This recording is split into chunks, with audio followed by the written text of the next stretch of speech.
What do the stars and planets tell us about God? Hi, kids. Something that's always fascinated me since I was your age is the night sky.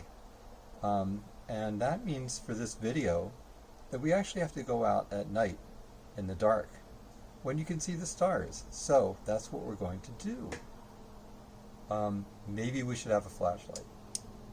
Okay, now let's go out. We're going to see what's out here tonight. Let's see if we look up in this direction. And there's the Big Dipper. I'm not sure that Jeff can get that on his video camera, but we're going to show you a picture of it from what he took later. And it's a good clear night. A good time to be out looking at the stars and see what you can see. I'm actually going to talk not so much about the stars, but about planets, which are something else you can see in the night sky, if you know where to look. And if you're aware of the way the night sky changes from night to night, and we're going to talk about that too. Okay. So I'm inside at my computer now so we can take a look at the pictures that Jeff took with his cell phone camera. Let's see what he got. Here's our picture of the Big Dipper.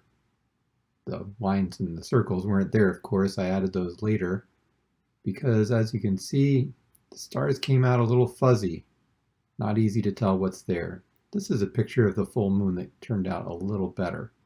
Quite a bit happier with that, but still it's kind of blurry and I'm not sure I'm getting the right pictures that I want here with taking them in our backyard. So I think I'd better switch to pictures that other people took, which tend to turn out a lot better. There are people who are very good at taking pictures of stars and planets. For example, this next picture is one that was taken about a month ago. And it was very interesting sky in the evening because you could see there was a crescent moon there on the upper left. And Venus, the planet Venus, is the one in the lower right. In between them, kind of in the middle of the picture, is Mercury. So you've got two planets, Venus and Mercury, and the crescent moon, right in the evening sky. I actually saw a scene very like that right outside my house. And it's a nice scene in the evening like that. Here's what an artist thought that the moon would look like with Venus very close by. And you see the dark side isn't quite all the way dark because it's got a little bit of reflected light from the Earth. What's happening is that the moon is more or less between the Earth and the sun, so mostly we're seeing its shadow, but a little bit of where it's lit. Venus does the same thing. It's further away than the moon, and you can see it just under where the moon was there at the lower right. If you could zoom in on Venus, it would look like this. A little crescent, just like we saw the crescent moon. The reason for this is because Venus is between the Earth and the sun. So Venus is only a little bit lit up from our point of view. Mostly we're seeing the shadowed side of Venus. And the two planets that can do this are Venus and Mercury because they are closest to the sun. They're closer than the Earth, so they go through phases. And in fact, as Venus moves closer and closer to the sun, it goes through a series of phases like you see in this picture. So this was over a set of, let's see, 3, 4, 5 days. And as it got closer to the sun, the crescent got bigger. It wrapped all the way around Venus until by June 3rd of this month, you can see that it actually lit up all the way around Venus. Now, how is that possible? The way it's possible is that Venus has an atmosphere. And so you can see that there's like a ring around Venus that you're just seeing like all the sunsets and sunrises on Venus at once from behind it, so to speak, because we're looking at it while it's almost in front of the sun. To take a picture like this, you need a special telescope. And that's what you see on the right. That telescope has no tube. Usually a telescope looks like a long tube. But since he's taking pictures during the day, he had to take off the tube. It would get too hot.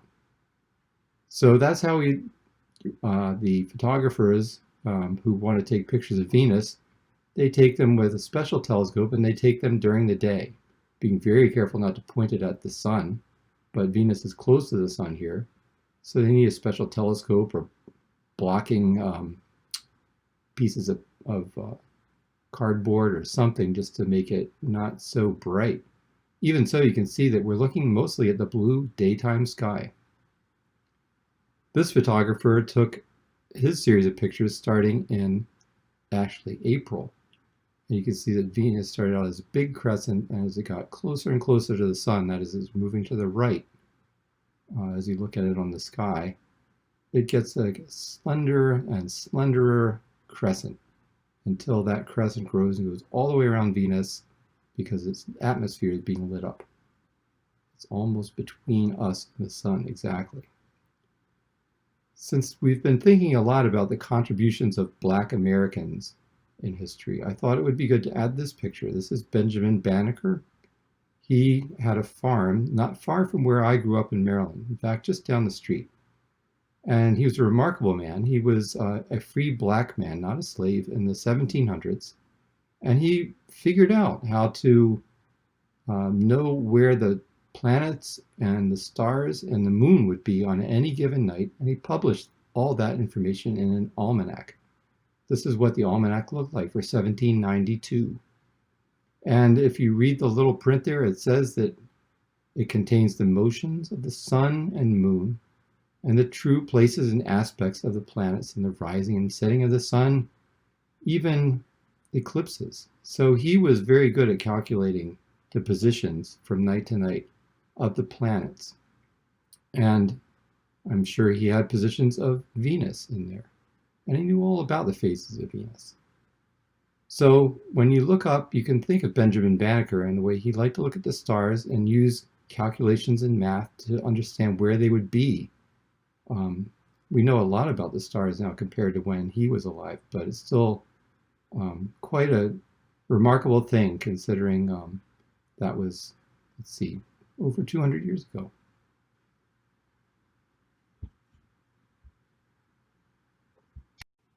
We're going to end by talking about our key Bible verse for today, because really the way to understand stars and planets and the reason that they make sense and where they move from night to night and that we can predict where they will be is because God made them.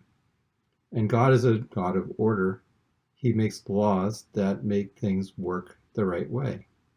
And this is a great thing to understand and appreciate whenever you look at the stars, is that God made them. It certainly says something about God's greatness, that he could make something so beautiful, so vast, and also so orderly that it just all works. So here's our verse for today's lesson.